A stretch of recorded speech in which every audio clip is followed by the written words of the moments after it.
तीसरा अध्याय। श्री कृष्ण भगवान के चरणों में शीश झुकाओ, श्रद्धा भाव से मन वांछित फल पाओ। सत्यभामा बोली, आप सभी काल में व्यापक और सभी काल आपके आगे समान है। फिर यह कार्तिक माह ही सब मासों में श्रेष्ठ क्यों है? सब तिथियों में एकादशी और सब मासों में कार्तिक माह को ही आप अपना प्रिय क्यों बताते हैं? इसका कारण कहिए। भगवान श्री कृष्ण बोले, हे प्रिय, तुमने मुझसे बहुत अच्छी बात पूछी है। मैं तुमको इसका कारण बताता हूँ, ध्यान से सुनो। इसी प्रकार एक बार महाराज बेन के पुत्र राजा पृथु ने प्रश्न के उत्तर में देवर्षि नारद से प्रश्न किया था और श्री नारद जी ने उसे कार्तिक माह की महिमा बताई थी। राजा पृथु के प्रश्न के उत्तर में देवर्षि नारद ने कहा था, हे राजन, एक समय शंखासुर नामक एक राक्षस बड़ा बलवान और अत्याचारी था। उसने अपने अत्याचारों से तीनों लोकों को कंपायमान कर दिया था।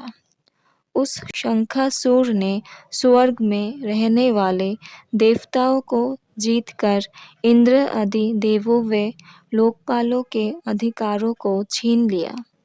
उससे डरकर सभी देवता सुमेरु पर्वत की गुफाओं में कुटुंबियों के साथ बहुत दिनों तक छिपे रहे।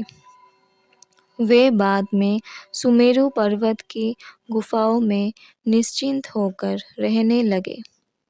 जब शंखासुर को पता चला कि देवता आनंद से सुमेरु पर्वत पर रहने लगे हैं, तो उसने सोचा कि ऐसी कोई दिव्य शक्ति जरूर है जिसके कारण अपना अधिकार छीन जाने पर भी देवता बलवान होते जा रहे हैं।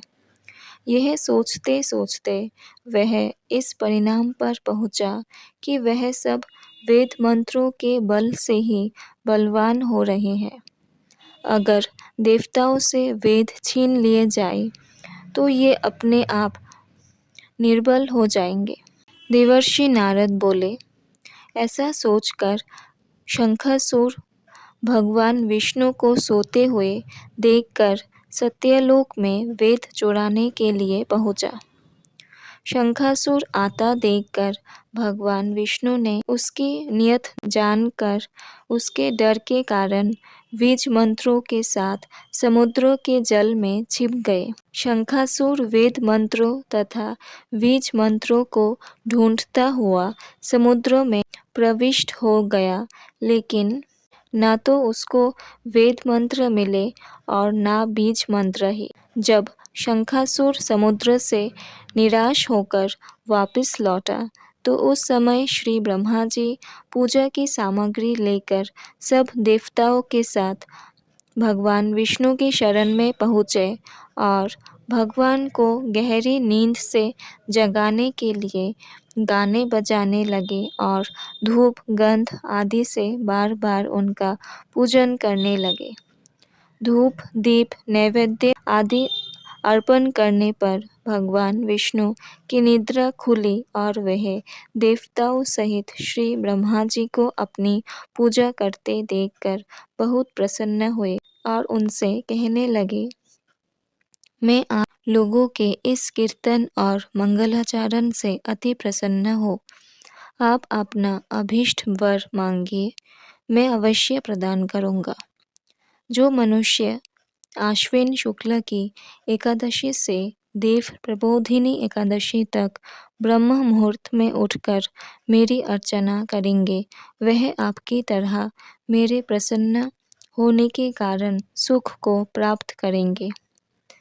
वह जो पाद्य अर्घ आचमन और जल आदि सामग्री आप लोग मेरे लिए लाए हैं, वह अनंत गुणों वाली होकर आपका कल्याण करेगी। शंखासुर जो वेद चुराकर ले गया, वे सबके सब समुद्र में ही है। अतः मैं शंखासुर को मारकर उन्हें ले आता हूँ। आज से मंत्र बीज और वेदों के साथ चारों वेद प्रतिवर्ष कार्तिक माह में जल में विश्राम किया करेंगे। अब मैं मृत्यु का रूप धारण करके समुद्र में जाता हूँ और आप लोग भी ऋषि महर्षियों को साथ लेकर मेरे साथ चले। जो कार्तिक माह में पहर रात्रि पहले स्नान करते हैं वह निश्चय ही अक्षय फल को प्राप्त होते हैं। वह अज्ञात में अमृत स्नान का फल प्राप्त करते हैं। हे देवेंद्र, जो कार्तिक माह में व्रत करते हैं उन्हें सब प्रकार से धन, पुत्र पुत्री आदि देते रहना और उन्हें सब आपत्तियों से बचाते रहना। हे धनपति कुबेर, मेरी आज्ञानुसार आप उन सब का धन धान्य बढ़ाते रहना, क्योंकि इस प्रकार का आचरण करने वाला प्राणी मेरी रूप धारण करके जीवन मुक्त हो जाता है।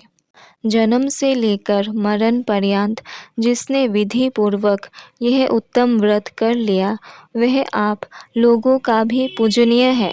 आप लोगों ने मुझे कार्तिक शुक्ल एकादशी तिथि को निद्रा से जगाया है, इसीलिए यह एकादशी मान्य है और मुझको बड़ी प्रिय है।